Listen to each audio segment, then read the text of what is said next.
তোমার বান্দা গোপন দান করলো 50 কেজি গোশত। ও রব্বুল আলামিন, আমরা গুনাহগার, দোয়া চাই আল্লাহ তোমার যে বান্দা গোপনে দান করলো, আল্লাহ তুমি তো গোপন দানকে বড় পছন্দ করো।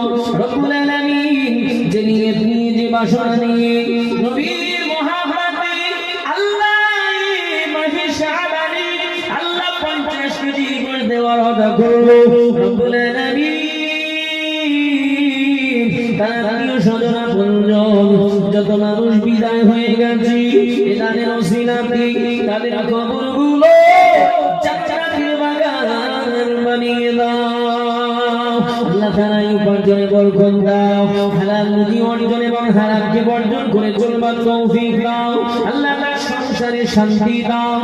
রব্বুল আলামিন, আল্লাহ খাস করে দোয়া চাই মরণের আগে।